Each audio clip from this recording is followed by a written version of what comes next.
how tall are you? 7 feet tall? 6'7". 6'7". They always made you seem like you were a giant or something, but still. Well, Mike's a normal sized giant. You know. We're both giants, but I'm just bigger. Yeah. Jim is one of the few guys who can look Steve Rude in the eye. Yes, actually, look down a little bit. Yeah.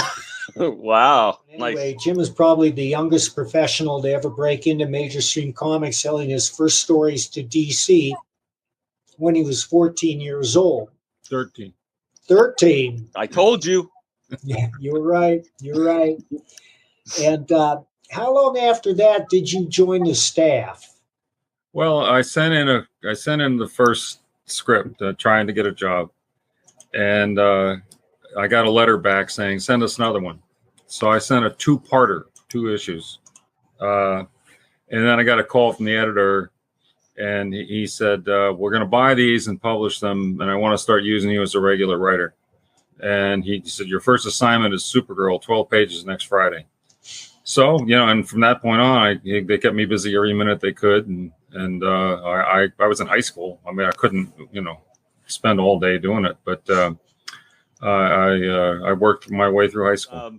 Mike used to draw out the actual pages and do the word balloons. Isn't that how you started? Because you didn't know how to do a different kind of script. You actually drew the pages and the word balloons. And I didn't know there was a script. I just tried to make it look as much like a comic book as I could. I even designed a cover, and I colored the cover with my colored pencils so they know just what I wanted it to look like.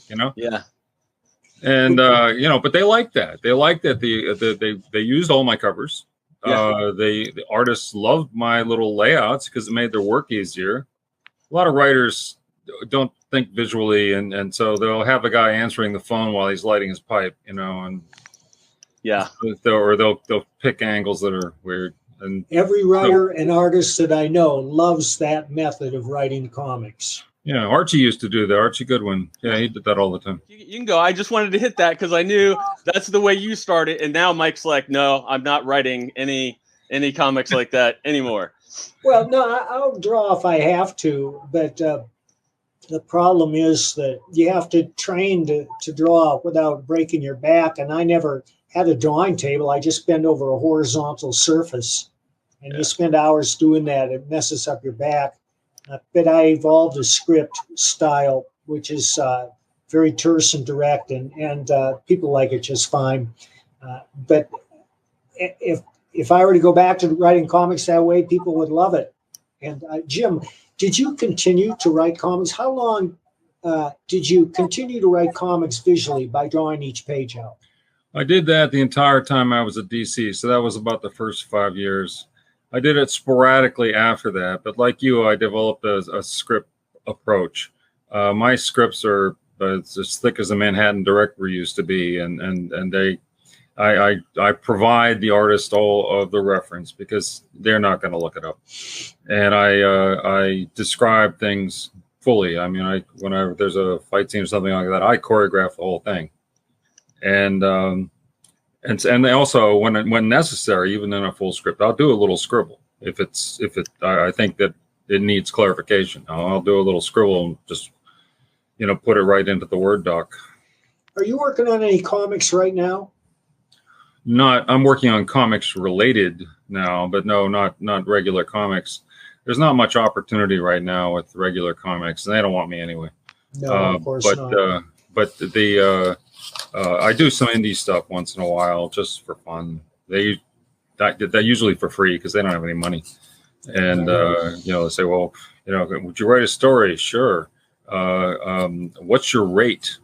And I say, well, what can you afford? And they say, well, we can go as high as $12 a page. I'll do it for free. Give that to the artist. Yeah. So anyway, that's once in a while for fun. Meanwhile, I'm doing some Hollywood stuff that it pays real well. It's fun. It's comics related.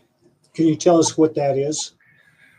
Not really, but it's I have a series that's going to be on one of the streaming services. They tell me, I believe it. Yeah. When the check clears, I'll let you know. Right. I have a movie, a screenplay that's pending at one of the big studios, and they asked me to work on another streaming series thing. You know, what I don't know what you call this, Netflix, right? HBO, those things. It's a streaming service. Yeah. Some people call it a steaming service. Oh, whatever. Anyway, so they keep me real busy. I'm busy every day, and then I go to these conventions. I didn't used to. I didn't have anything to promote, but recently I've been asked a lot, and then my agent found out that I drew a little bit, and I call her she who must be obeyed, and she said, "Well, you're doing sketches." And I'm like, I don't mind, you know, but I'm doing sketches, you know. So I mean, they're not like, you know, top quality professional artists, but they're, you know, I try to make them fun. How long were you at DC before you moved over to Marvel? I was at DC for 5 years. Then I did advertising comics for a couple years for like U.S. Steel, Levi's Jeans, places like that. Then I started getting a little freelance, both from Marvel and DC. DC wanted me exclusively for 2 years. That would have been 74, 75, something like that. And then in 76, Marv Wolfman called me up and asked me if I'd consider an editorial position. I said, okay. So he hired me. He was explaining this great new idea he had that the books were coming in finished because there were no editors at Marvel. And so a writer would send the plot directly to the penciler, write the script, send it to the letterer, you know, and the book would arrive finished, which was a nightmare because if there were mistakes and stuff, it all had to be redone in production. It was bad. So Marv came up with this brilliant idea. He said, "We'll call you the pre-proofer, and you'll look at the plots and the scripts before it's a finished book." You know, I said, "You want me to edit the books?" He said, "Well, I don't want to call you editor." I said, "I don't care what you call me, as long as you pay me." You know, yeah, whatever. So I was associate editor, but I was editing the books. You have a reputation as being the man who made the trains run on time. Well, that was after I became editor-in-chief. First, I was just the editor, and I didn't really have a lot of authority. Just enough to, you know, piss off a few guys who were used to anarchy and not having anyone tell them anything. Yeah. But then when I became editor-in-chief, I assessed the situation, and the situation sucked. It was we had everything was late, and you know, when a book is late, you schedule your time at the separator, you schedule your time at the printer, and if that book doesn't get there, you pay anyway. And so we were losing hundreds of thousands of dollars with that, because in the first month, my first month on the job, we were supposed to publish 45 color comics. Only 26 made it out the door. Is that bad? Yes. So I said, well, that's going to change, you know, and I did make the trains run on time. And at first everybody was all grumpy with me and stuff. And I tell a guy, look, you're only delivering 2 scripts a month, but you're assigned 3 books. Give one up and catch up on the other 2. They're, well, you're cutting my income. No, you only get paid for what you deliver, pal, you know? Yeah. I mean, you know, sometimes creators are not too tuned in. And anyway, we did get it on time. We saved a lot of money, and I used that money to pay the artists more and the writers more, doubled the rates, doubled them again, started introducing all kinds of benefits and stuff. And then they liked the idea of, you know, being on time and, you know, running it like a professional outfit. It doesn't take that long to write a comic. Well, it depends. You know, it depends on your method, but I always compared writing a comic to writing a novel as the difference between water skiing and skiing down Mount Everest. Well, some guys, it takes longer than others. Archie was slow, but he was excellent. Claremont seemed to be able to do 3 or 4 a month, but, you know, without too much trouble. I'm fairly fast, but like I said, I do all the research and stuff for the guys. So it takes me a little longer than just, you know, thinking up the story and putting down the essentials. Let's talk about your approach to storytelling. Is there an ideal number of panels that should appear on a page? No, it's whatever is necessary to tell the story. Tell it clearly at a glance. A lot of people think that you do this fancy, crazy page layouts, that's more sophisticated. No, that's less sophisticated. More sophisticated is when anyone in the world can pick it up and read it effortlessly. That's sophisticated. And so I preach that. I don't tell anybody you can't do this or you must do that, because you can do anything if you set it up. You know, Mike, I mean, if you want some trick shot and you set it up so that when the person looks at it, it's clear at a glance, fine. Do anything you want. Kirby did it all the time. You worked with Kirby, right? Yeah, for 2.5 years. When I came in as editor, he had signed a contract to work for 3 years for Marvel, and so he'd been there 6 months. During which he was supposed to be his own editor. That was only so that people didn't mess with his books. But the people before me largely took that to mean they didn't have to care about it, and the stuff just went out, even if there were mistakes and stuff, and it didn't matter. I thought I can't let that happen. So I'd call him up every time a book would come in once a week. He did 4 books a month, pencil and script, and every time a book would come in, you'd take it out of the envelope, and the whole room would smell like cigar smoke, you know. And all right, so I go over these things, and then I'd call him up, and I'd spend an hour, sometimes 3 to 5 hours a week on the phone with Jack going over this stuff. And, you know, the first thing I'd always ask him is it okay if I take out some of these exclamation points? Because he would end every sentence with 6 exclamation points. And you do that, young man, you know. And, you know, I would catch some mistakes and stuff sometimes. And he was always happy. He never argued with me. Anything I said, he was, oh, well, that's a good idea, you know. And then at the end, he'd thank me for helping him. And then sometimes I got to talk to him about, like, well, why'd you pick this angle? Or what were you thinking here? You know, and he was sharp as a tack when he was talking shop. Did Jack write by going from panel to panel, making it up as he went along? I think he, yes, mostly. I think he had a plan. You know, he would make some kind of super rough plan, and then he would just wing it as he wrote through it. And it looked that way too. But I know he had the whole story figured out and paced out, at least in his mind, before he started. Many acolytes sought him out. Mark Evanier and Steve Rube were 2 of them. And, yeah. You know, Evanier has a huge collection of Kirby art. Did you ever work with Evanier? I know him. I mean, he would be around sometimes. I think he wrote 1 or 2 stories for us that I wasn't thrilled. You know, I mean, but he was steeped in the comics. He considered himself a historian, and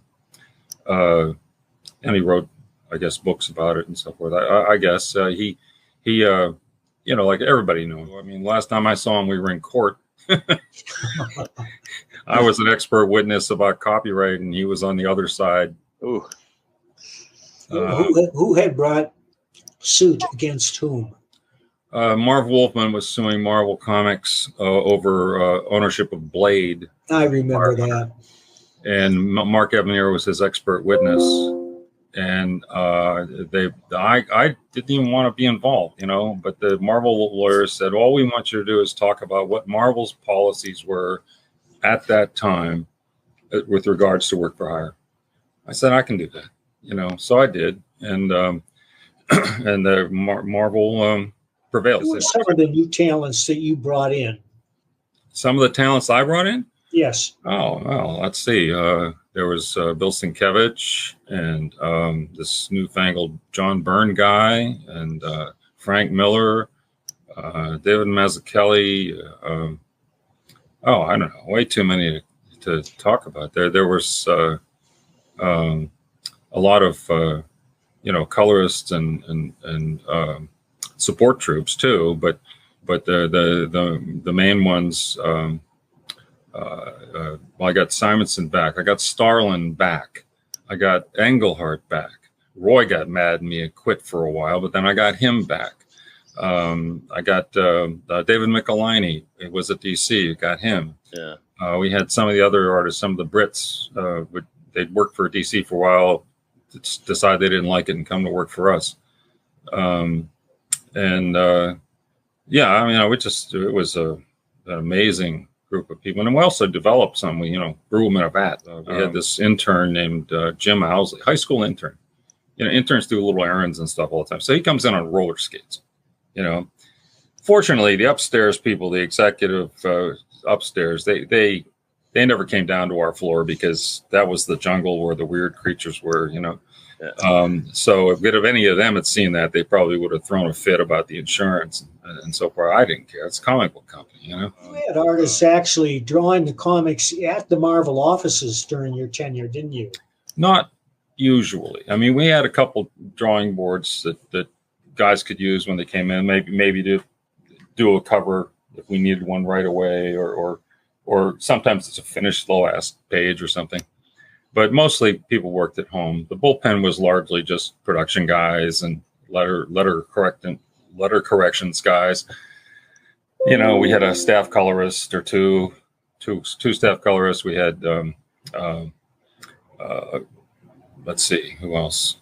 Well, whatever. We had a whole big. Oh yeah, we had the guy who did the typesetting. Did Marie Severin, was she part of the gang? Yeah, she was. She was there when I first started as editor. She was there, and John Romita was the art director, and she was kind of, I don't know, I guess they called her staff artist.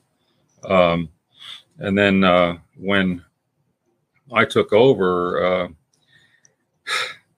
it's a funny story. I mean, Saul Brodsky, great man, was one of the founders, a founding father. But he had left to start Skywald, and then when Skywald failed, he needed a gig, and so his good friend Stan Lee kind of invented a job for him. But there wasn't a whole real lot for Saul to do except errands for Stan, basically. And so in the vacuum of power between Archie Goodman and me, Saul just kind of decided he was in charge. And he actually, well, even before that, I mean, previous editors to me had just sort of treated him like he was the boss. Like if they had, because most of the guys before me, they were just like creative guys. They didn't have any business background at all. And so they didn't want to do anything legal, technical, financial, or complicated. And so they would go and give it to Saul, and he was happy to have it because he didn't have a whole lot to do. So just before I took over, John Verporten died. And John Romita left staff to do the Spider-Man newspaper strip. So without talking to me, Saul hires replacements. And he hired Marie as art director and promoted Marie to art director, hired his son-in-law as assistant production manager, and then promoted Lenny Groh, who was a production guy, to manager. So I come in with like 3 key people that I didn't hire. Lenny, okay, he lasted a while. As soon as I came in, the son-in-law quit. I guess they're afraid of me. The thing with Marie is that she took the title of art director seriously. And at least at Marvel, the editor is the art director for the books. And so we had a little bit of friction there. Because, I mean, one time, she didn't like the way Walt Simonson drew something, so she redrew one of his panels. Oh. You should have seen Walt. I mean, lost his mind. And I was saying, Ray, you can't do that. That's not what we're going to do here. And she would get upset with me. And so then the president of the company finally catches on that Saul doesn't have a whole hell of what to do. So because I didn't have to go to him. I knew how to handle some of this stuff. And if I had a business question, I'd ask the financial officer, Barry Kaplan. If I had a legal question, I'd ask Alice Lannerfeld. I mean, I didn't need to go to Saul and have him ask Barry or him ask Alice. It wasn't necessary. So the president of the company calls me upstairs one day and he sits me down and he says, "What does Saul do?" Kind of, stuff for Stan, and he says, do you have any? He didn't want to get rid of him or anything. He was a founding father. I mean, even he respected that. He never opened a comic book in his life. But he said, do you have anything you could give him? And I said, well, I'll tell you what, he could take all this little peripheral stuff off my hands because it's killing me. You know, I have enough to worry about just trying to get these comics on time. I said he could do the Hostess Twinkie ads. He could do you take care of the newspaper strips. He could take care of anything that Stan needs, like he does need presentation materials and stuff like that. And there's other sort of miscellaneous artwork and things that are needed. I said if he wants to do that would be great for me. So they invented instead of calling him vice president of operations, which meant he was changing door locks and light bulbs.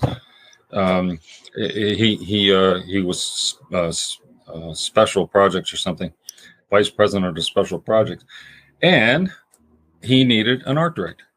And so I made him a deal. I said, why don't you take Marie, because you and Marie get along like crazy, and we're having a little bit of friction. And so Marie went to work for him, and that went fine. And that was just tremendous. He got along famously with her. I did too, once we weren't butting heads. I always loved Marie. I thought she was one of the best things that ever happened on The National Treasure. But anyway, so I had to weed through all this stuff. It wasn't just sit down and run the comics. I had to. Then Neil was organizing a guild. They're going to go on strike. Oh my God! And I said, Neil, give me a chance. Come on. He was a friend of mine. He used to invite me to his parties. I'm management, he's labor, and he's inviting me to his parties and stuff because he knew I had the same sensibilities as he did, that I wanted it to be fair and I wanted it to be good and so forth. But he thought he was going to be able to put pressure on them and help me. No, it's making it harder. I did have a question because Louise brought it up, and I didn't know if it was true. It makes sense to me, but she said that you liked it if your editors also wrote. Well, yeah, I like that because I always felt it was good to keep your hand in, just to keep facing the same problems that your creators did, and I didn't demand that they write. I didn't say how much they had to write, but I always liked it if they did something. And Louise ended up doing a couple of really great things. That's one good thing that happened to me, is that the whole rest of the industry was dying when I took over. Yeah. In 1978, January 1978 is where I took over. Then in that year, Warren went out of business, Charlton went out of business, Harvey stopped publishing, Archie went all reprint, and on one day, DC canceled 40% of their titles. Wow. So what that meant is that the streets are just full of unemployed talent. Yeah, and I was able to get Al Milgram, Larry Hama. It's like winning the lottery. I got Louise because Warren went out of business. That's better than Christmas. I got all these great people. I got Archie to come back. He had gone off to be a contract writer, and I convinced him that only he was the best person in the world to run our creator-owned line that I wanted to do.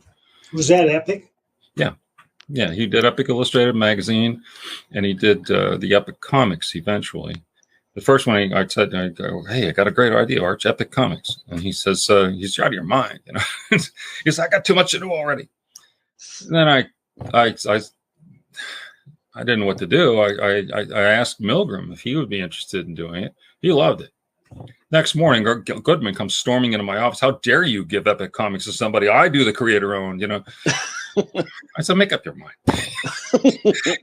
And so I told Al, and he reluctantly, gave it back to Archie. But so I said, I'll get you another assistant. I'll help you. And we did. At some point, it passed into Carl Pott's hands, didn't it? I think so. I was gone by then. I think after I left, Louise had gotten married to Walt, and they moved upstate, up to Suffern, and then a couple other people, went on their way. And after I left, Archie left eventually, went to DC. Larry left. Louise was gone. So yeah, there was a number of people who bailed out right about then. And I guess Carl wound up doing the Epic because he had been he owned an epic comic. He owned Alien Legion. Alien Legion, yeah. Yeah, so he was writing that, and Chris Warner, I think, was drawing it. Were you the one that spearheaded the Marvel graphic novels? Yeah, that was me. First, 1978. The upstairs executives decided I was presentable, and I obviously could intelligently discuss the comics, and they couldn't. None of them had ever opened a comic book. None of them. The licensing people, the promotion lady, nobody. Wow. And the president especially never opened a comic book. So they're going over to Europe to the Frankfurt Book Fair to try to sell stuff they don't even know what it is. And so when they found out I was, presentable, they asked me to come with them. And I all right. So I went to the Frankfurt Book Fair. And so then I got more familiar. I was sort of vaguely familiar with European publishing, but then I started seeing what they, all the various formats and stuff, including his albums, which are sort of, graphic novels. And I thought, why don't we do this? We could do this really well. And so I came back and I got that going. And the first one was Death of Captain Marvel. And then I don't know, Walt did one called Star Slammers, was in there somewhere. At Marvel's peak, under your direction, how many titles were they publishing a month? Well, when I started, it was 45. I think when I left, it was more like 70 couple. And also, we had added magazines and the epic books, and I'm not counting those in with the big number there. And Star Comics, things like that. We were publishing a lot of stuff. I had 14 editors working for me, 14 editors. And each one of them handled between, I guess the least was 5 and the most was probably 7 or 8 titles, depending on a lot of things. I mean, DeFalco was very efficient. He actually handled more releases a year than anyone. And he was like me. One of the trains went on time, and his motto was 4 in the drawer. Nice. Did you also? I didn't know. I should have researched this, but it's just all coming to me now. Like the limited series. Yeah, that was us. Yeah, about the same time that DC did their mini series, we did our limited series. I don't know how that came about. I mean, I thought, why can't we just publish, a 6-issue story or 4-issue story or whatever? Yeah. And I guess DC at the same time thought the same thing, and away we went. I think our first one might have been Contest of Champions. I don't know. Yeah.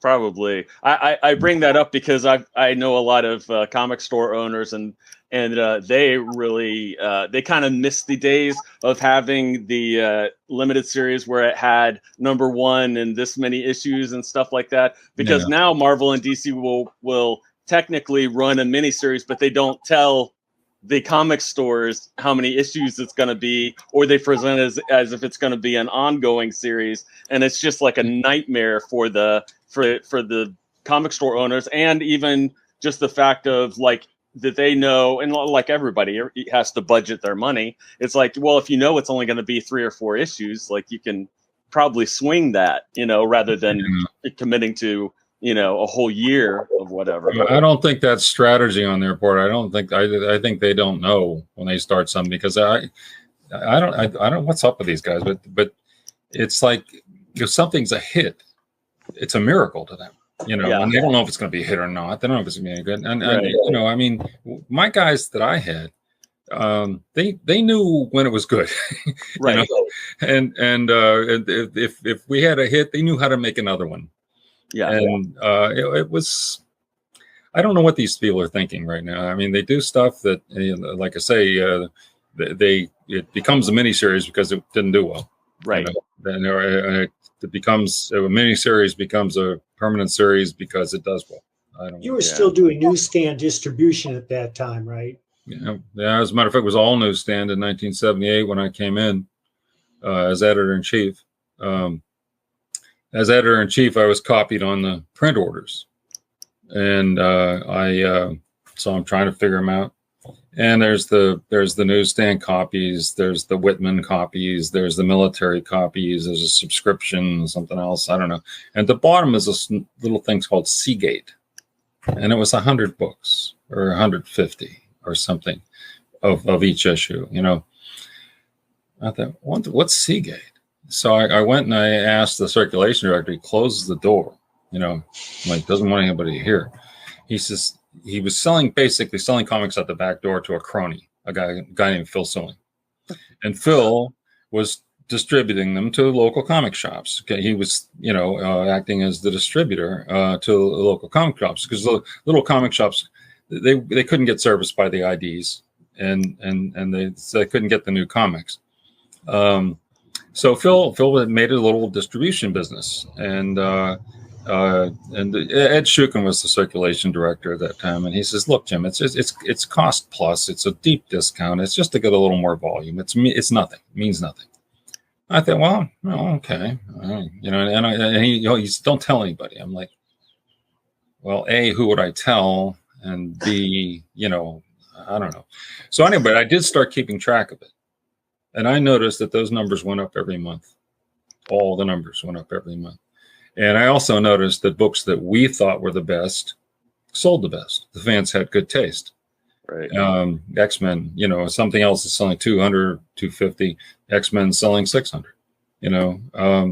So I'm like, all right. So I'm keeping track of this. And then this guy, Chuck Rosansky, Mile High Comics, he calls me up and asks me if he could meet with me. And I said, all right.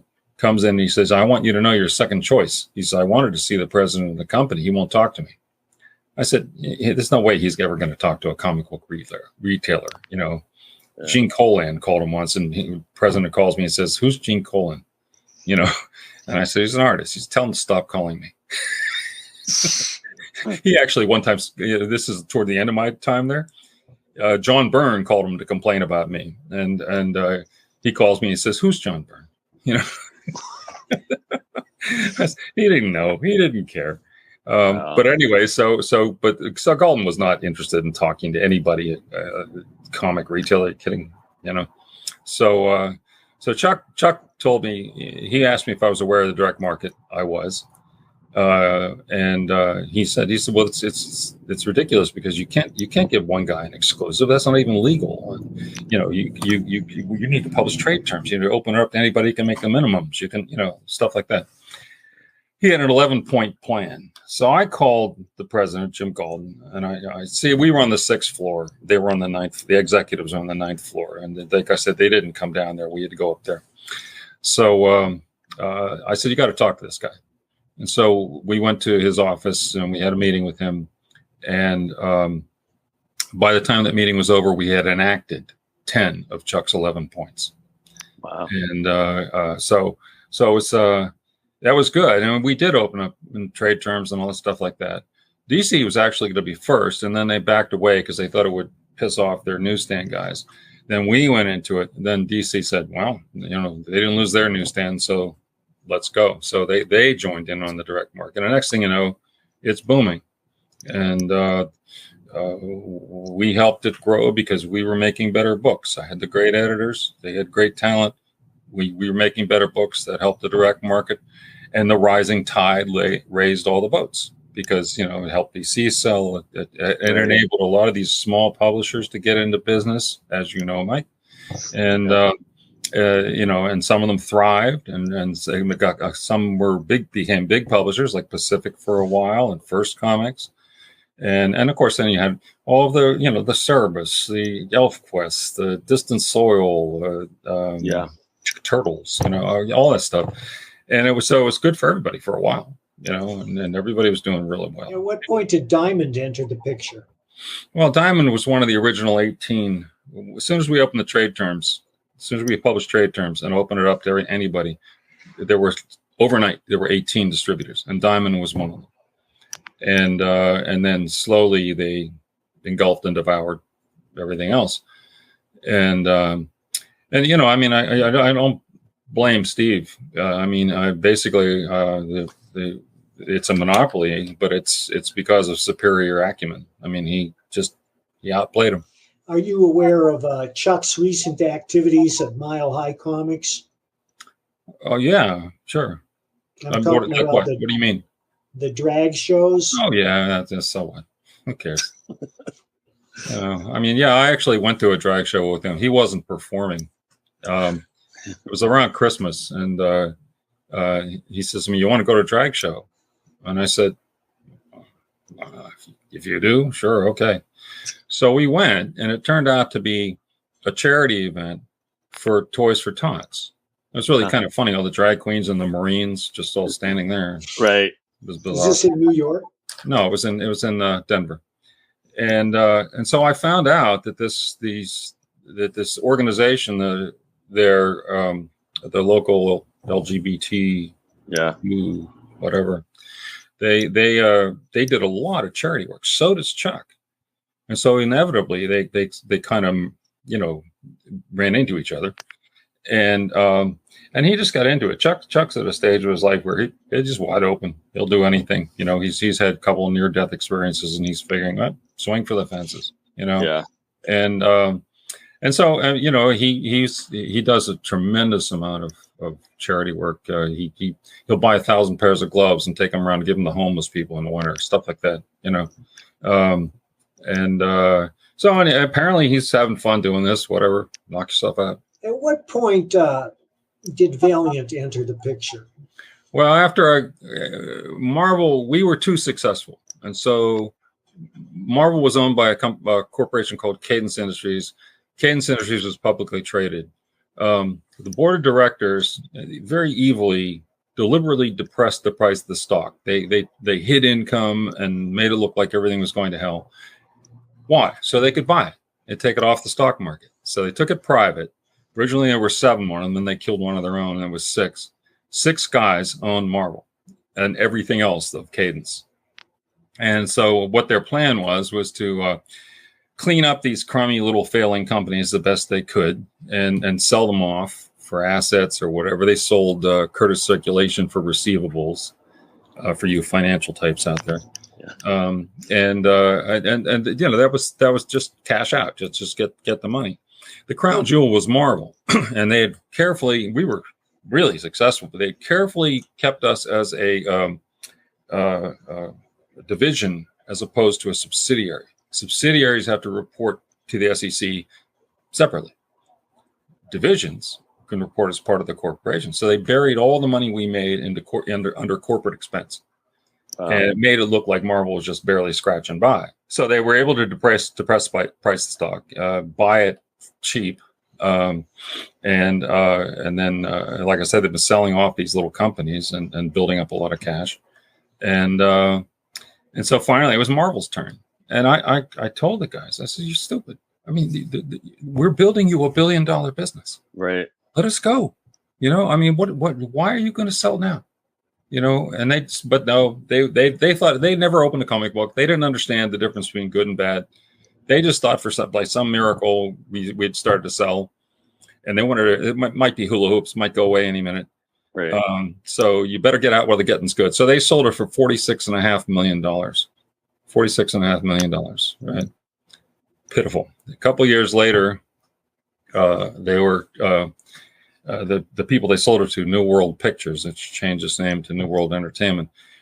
They were going bankrupt, and they needed to sell something.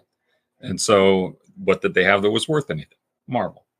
So that's when I tried to buy it. And I put together a team, raised the money, and there were 9 people in the second phase of the auction, 9 entities in the second phase of the auction, of which we were one, Marvel Acquisition Partners. And we were the only bidder. We were the only one who actually placed a final bid. The reason the other ones didn't place bids was because they couldn't get management. And the reason I know that is because they all called me. Right. And I said, "Oh, sorry, I'm busy," so we put in the only bid. We thought we won for 2 weeks. We're making plans. We loved it. And then we find out, my financial guy calls me up in the morning. He says, "Have you read the journal yet?" I said, "Winston, it's 5:45 in the morning. No, I haven't read the journal." And he's Perlman bought Marvel. I said, "How can that be?" Well, he was an insider at the selling company. He owned a substantial stake of New World Entertainment. So if you're an insider at the selling company, you can't also be a buyer unless you have an arm's length bid. Oh, like say mine. And so we bid $81 million. He bid 82.5, and he would have beaten any bid we made. You know, he wanted to have it. He just needed a stalking horse. So, so I didn't get that. So now I'm looking for a gig, and I first went to Richard Bernstein at Western, and I knew him because he once looked into buying Marvel and met me and seemed to like me, and so I went to him, and in order to help raise money, I thought it'd be good if I had some characters, you know, some known characters. So I told him, I said, do you know you have some comic book characters? And he said, I do. I said, yeah, they're really good. You know, I said, I'm going to try to start a publishing company, and you know, and he said, well, great, I'll license them to you. And I said, well, I don't have any money yet. And he said, well, I'll hold them for you. And he held them for 2 years. For 2 years. Wow. Yeah. And he had big offers, by the way, because the market was still pretty good, and Marvel was interested, and DC was interested. Mike Richardson will tell you he called him every week trying to get those characters. And but no, he was holding them for me. And so 2 years later, when I finally found a place that would fund a startup contingent on having those characters, it was called Triumph Capital. And so raised the money and started Valiant. And technically we started in like November of 1989. Was Bob Layden part of the Valiant at that time? No. Bob, he's retconned history here a little bit, but basically a lot. He was under contract at Marvel at that time. He managed to piss somebody off there. And when his contract came up, they said, we're not renewing it and we have no work for you, you know, go away. Previously, years before, he had a situation at DC where some behavior of his got him banned for life. And so he kind of had no place to go. So he came to me, you know, kind of hat in hand, and needed a gig. Well, I needed artists, you know, and, you know, I mean, he's a talented guy, right? So we hired him as an inker, and I thought he would sit there at the board and ink. And I got Don Perlin from Marvel. I didn't ask him to come. He kept asking me, and I kept saying, Don, what are you, 60-something? You got retirement, you got benefits. You want to come and work for a fragile startup that may not make it? And he said, I hate this place. It's become a snake pit again. It's no fun. You know, it's a terrible place to work. I don't want to be there. And so finally I caved in, and I needed help. God, I needed help. And so he came, and I thought he would kind of, because an older guy, I thought, well, he'll kind of run the shop, you know, with the inking, paste up, lettering people, you know, and then when we actually did have a bullpen. We did have artists come in because some of them are kids right out of the Kubert School, and you had to look over their shoulder and make sure they were doing it right. So I thought he'd run that, and Layton would ink, and they kind of organically changed places. No command from me. They just, you know, all of a sudden Layton is running the paste up people, and it was pretty good at it. And Don spent more time at the board drawing. He would help the young artists. Layton would do some inking, and it was fine. It worked out well. The characters that Valiant was holding were the gold key characters, for people who wonder what we're talking about, right? Well, the characters the way I was able to get the funding was Richard Bernstein licensed me the gold key characters, and therefore I got the funding. And therefore, we started a company, but we also developed a lot of our own. Actually, it's funny when I went to Richard, I ran into him at the American Booksellers Association right after I'd pretty much closed the financing deal, and so I walked into his booth. Western Publishing had a booth there, and I said, "Richard, I'm ready." And so his licensing guy's name was Jim Peisers, and he does this. Peisers, get over here. He was kidding. That's his shtick, you know? Yeah. Anyway, so Peisers comes over here and he says, make a deal with this guy. And Peisers says, deal about what? He says, just do whatever he says. So I named my own deal, you know? Peisers, wow. Okay, what's the deal? And I said, look, I don't have much money up front. I said, but we'll make it rich on the back end. If we win, we all win. You know, so I had a really good deal for those characters, and they did well. And I was very happy to have them. I thought that they were great characters. They're still good characters. Yeah. You took some of them to Dark Horse later, right? I didn't take them. I mean, after I left Valiant, I was out of it. Eventually they went bankrupt, and of course the licenses reverted to Western somehow. Somehow or another, Dark Horse got the rights. At first, I think just to do reprints, and then they got the rights to do original. It was convenient because right about the time that they got the rights to do original work for these things, I needed a gig. I was like between engagements, and so I called Mike. I said, "You got anything for me?" And he said, "Well, funny you should ask, because I just got the gold key rights." He said, "You want to do it again?" And I said, "Yeah, okay." He said, "Just can't do it. This can't be Valiant Part 2." He said, "You got to do it different, completely different." He said, "It has to be true to the original, but not Valiant." And I said, "I can handle that." So I did a totally different approach, and he liked it. It was a bad time for comics, though. The market was bad. There was a lot of pirating going on. So I did like a couple years worth, and Mike was always apologizing to me for the art. He because he'd read my script, right, and then he'd see what they drew, and they didn't get it all the time. Turok the guy could draw like crazy, but he was Brazilian. He didn't speak a word of English. And so I'm sending them these scripts, and the art's coming back, and it's just nothing to do with what I asked for. Yeah. And so I'm trying to rewrite it to make it work with the art. And I complained to Chris Warner, who was the senior editor there. And so he looked into it, and he found out that the guy he was promised that he would have a good translator. And the translator that he was using, he would read like a whole page of my copy, and he would say to Eduardo, "They fight." Marvel style. Yeah. Okay. So I get, not what I asked for, but I mean, there was ups and downs, but I think that it just was a bad time for comics then. How do you see the future? Where do you think it's going? What's its health? Well, I think that, the movies are the dog and the comics are the tail, and it's a very small tail. The sales are terrible. I think some of the comics are just, I think they forgot what business they're in. It's supposed to be entertainment, guys. Yeah.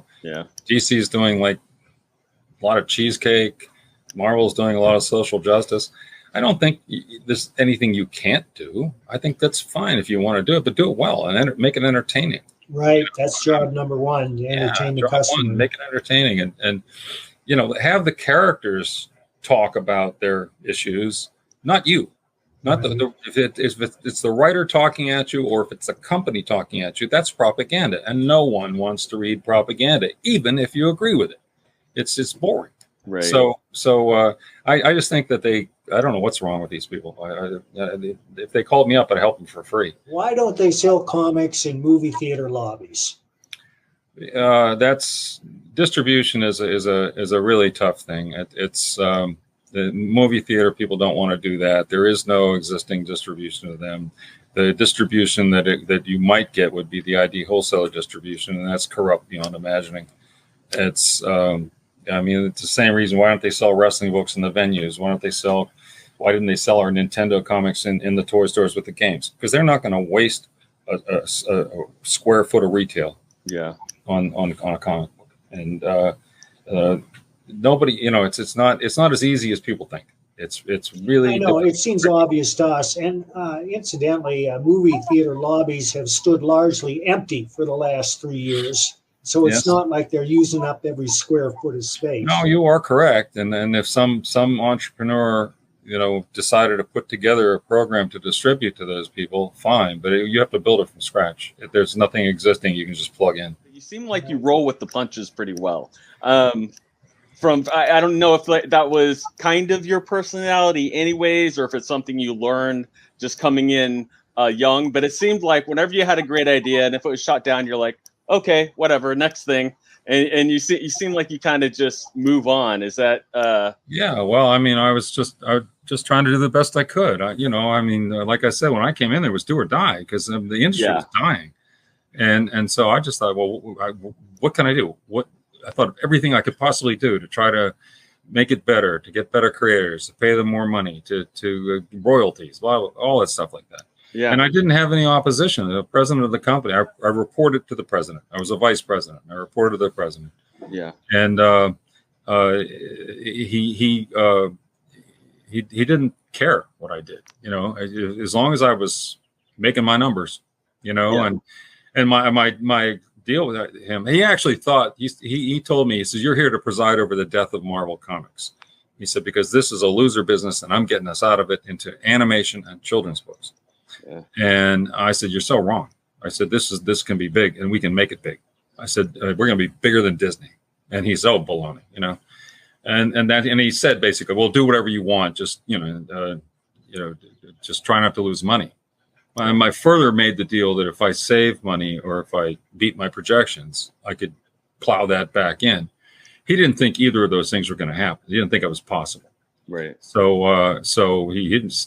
That's when he said that. "I don't care what you do," and so as long as I was doing okay, doing well, I never heard from him, Yeah. except occasionally interference, because if we did a Star Wars and then he couldn't read the book, but he could read a balance sheet and he could read the sales figures, and he would say, "Well, let's just do movies then." I'm like, no, it has to be a super movie, Yeah.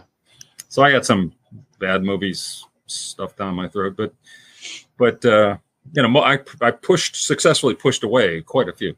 Yeah. Same with toys, G.I. Joe and Transformers work. Now we're doing Starriors and Sectars. Yep. Do you read any comics these days? I have some friends who will recommend things here and there, and also I've been reading a lot of Image stuff because gotten to know Eric Stevenson, and he's sharp. He's a good guy. He knows what he's doing, and so we became friendly, and he'll send me stacks of books, and I've read Saga. That's a long one. Yeah. And I read Nowhere Men and bunch of others. I can't remember. You wanted to touch on the whole, you don't have to, just whatever you want to share about, but the New Universe saga, just because I think it's a good thing, just the way it ended up with the different creators kind of gathering around you to help you. And yeah, the New Universe, basically, when our anniversary was coming up, a meeting was called by the PR people. It's our 25th anniversary. What are we going to do about it? So it was just the vice presidents and the PR lady and the president. And so we're going around the table and they're suggesting things like, "Oh, we could do a coffee table book." Great. That's nice. And so finally they come to me. And the first suggestion I had was something I also proposed to Jeanette Kahn once. I said, "Let's end the Marvel Universe and start again." And I said, we'll announce in January that the Marvel Universe ends on the anniversary month, right? Fantastic Four #1. And we'll orchestrate that. And it will wind to a tremendous climax where it's over, right? Next month, we start with, not a ton of them, but a bunch of new titles, the same titles. But what we do is we do it better. We do it without the stupid mistakes. We do it without Reed Richards fighting with the French underground in World War II. We do it without Iron Man having this crazy origin in Vietnam. We do it without that story Jerry Conway wrote where Hercules puts a chain on something in Lower Manhattan, tows it out to sea. Science says you're wrong. And then he tows it back using the same chain. So now the battery is up by the Bronx. Yeah.